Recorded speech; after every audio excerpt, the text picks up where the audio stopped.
शिक्षकों द्वारा कुछ विवाद हुआ था, उसमें क्या निर्देश दिया गया है, किस तरह की का कदम उठाया गया है?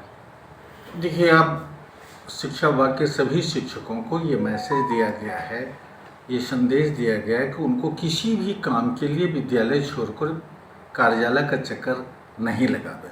अगर उनकी कोई ग्रीवांसेस है, कोई उनकी परीक्षा है, तो वो हमारा शनिवार को शिक्षा दरबार होता है, उसमें आके दे दें। नहीं तो हमारी पेटिका बनी हुई है, आप उनको दे, उसका समाधान होगा। लेकिन किसी भी स्थिति में विद्यालय छोड़कर कोई भी शिक्षक या शिक्षक के नेता या शिक्षक के कोई सगे संबंधी जो घूमते हैं, वो इससे कार्यालय का कार्य प्रभावित होता है। मेरा सब लोगों से निवेदन है कि वो कृपया किसी काम से, काम ऑटोमेटिक हो जाएगा, हम लोगों के जहन में और जानकारी में होनी चाहिए।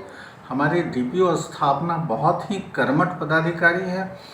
वो आज कल उनका HRMS का ID आया है और आज रात भर जग के सभी का पेमेंट भेज दिया है। तो इसलिए हमको इसमें कहीं भी कोई तकलीफ, किसी भी शिक्षक को तकलीफ नहीं होने देंगे।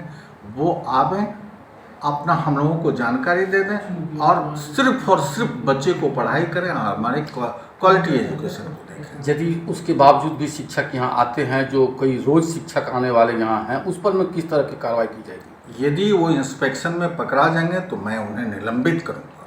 विद्यालय अवधि में अगर वो कार्यालय का चक्कर लगाएंगे, कोई भी हो, और अनावश्यक विद्यालय छोड़ के कार्यालय का चक्कर लगाएंगे, तो निश्चित रूप से उस पर विभागीय कार्रवाई होगी और वो मनाही है।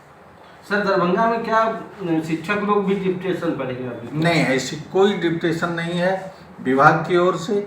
सिर्फ और सिर्फ जो VLO का काम कर रहे हैं, जो इलेक्शन से संबंधित काम कर रहे हैं, उन्हें ही अलॉट है। अन्य कोई भी लोग नहीं है, डिप्टेशन में नहीं है।